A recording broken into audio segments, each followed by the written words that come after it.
नमस्कार, मैं हूं नेहा सिंह और आप देख रहे हैं इजी 24 न्यूज। जनसत्ता दल के राष्ट्रीय अध्यक्ष रघुराज प्रताप सिंह उर्फ राजा भैया ने कौशाम्बी जिले में आयोजित एक जनसभा को संबोधित किया है। मंजनपुर स्थित डायट मैदान में आयोजित जनसत्ता दल की पहले चुनावी जनसभा को संबोधित करते हुए राजा भैया ने कौशाम्बी लोकसभा क्षेत्र से जनसत्ता दल का प्रत्याशी घोषित करने के साथ ही उसके लिए मतदाताओं का समर्थन मांगा। राजा भैया ने कौशाम्बी लोकसभा सुरक्षित सीट से समाजवादी पार्टी के टिकट पर 2 बार सांसद रह चुके शैलेंद्र कुमार को अपनी पार्टी का प्रत्याशी घोषित किया है। जनसत्ता दल के अन्य राजनीतिक दलों से चुनावी गठबंधन होने के बारे में पूछे गए एक सवाल पर राजा भैया ने कहा कि उनके दल का समान विचारधारा वाली पार्टियों के साथ चुनावी तालमेल हो सकता है। मंच से अपने संबोधन में राजा भैया ने आरक्षण के मामले में मौजूदा नीति में बदलाव करने की मांग करते हुए कहा कि दलित एवं पिछड़े वर्गों के सांसद, विधायक और आईएएस अधिकारियों के संतानों को आरक्षण का लाभ नहीं मिलना चाहिए। उन्होंने शहीद होने वाले सेना के जवानों से लेकर पुलिस एवं पीएसी तक के जवानों के परिजनों को 1 करोड़ रुपए की आर्थिक मदद दिए जाने की वकालत की। राजा भैया ने आम जनता के प्रति नेताओं के व्यवहार में बदलाव की बात करते हुए कहा कि नेता जिस तरीके से चुनाव के समय आम लोगों के साथ व्यवहार करते हैं उस तरीके का व्यवहार 5 साल तक आम जनता के साथ करना चाहिए। जनसभा में आई भीड़ से गदगद राजा भैया ने कहा कि जनसत्ता दल का गठन करके उन्होंने मतदाताओं को विकल्प दिया है। उन्होंने कहा कि उनके समर्थन अब लोकसभा और विधानसभा में अपनी पार्टी के उम्मीदवारों को जिताने का काम करेंगे। जहां जाति पात का कोई भेदभाव न हो, यह जो चीजें चली आ रही हैं जनहित में उनमें परिवर्तन होना आवश्यक है।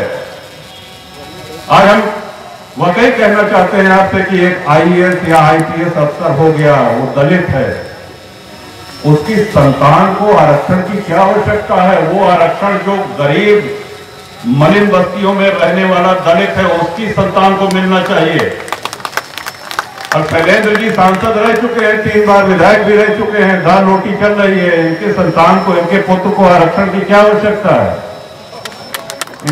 वो आवश्यकता एक तो जिस तरह से गैस की सब्सिडी लोगों ने छोड़ी ना, आपको याद है गैस की सब्सिडी लोगों ने स्वतः छोड़ दी। क्यों छोड़ी? इसलिए कि आप ये मानते हैं कि हमको ईश्वर ने इतना सक्षम बनाया है, हमको मालिक ने दिया है। हमको बड़ा अच्छा लगा अभी शैलेंद्र जी ने कहा कि जाने अनजाने में मुझसे कोई भूल हो गई हो तो मैं आपसे माफी मांगता हूं। अपने भाषण के आखिरी समय में आपने कहा कि जाने अनजाने में कोई भूल हो गई हो तो आपसे माफी मांगता हूं। तब शैलेंद्र जी समाजवादी पार्टी के प्रत्याशी थे, सांसद हुए समाजवादी पार्टी से हुए, उस समय हम निर्दलीय थे। अब आपका अपना एक दल है, जनसत्ता दल, उस दल के आप प्रत्याशी हैं। आप सबके आशीर्वाद से आज पहली बार मंच से कौशाम्बी से घोषणा कर रहा हूं, उस दल के आप प्रत्याशी हैं, तो कुछ तो जिम्मेदारी हमारी भी बनती होगी। जनसत्ता दल बहुत विस्तार में नहीं जाएंगे क्योंकि भूख बहुत कड़ी है। आप सभी उन विचारों से परिचित हैं जहां जाति पात का कोई भेदभाव न हो।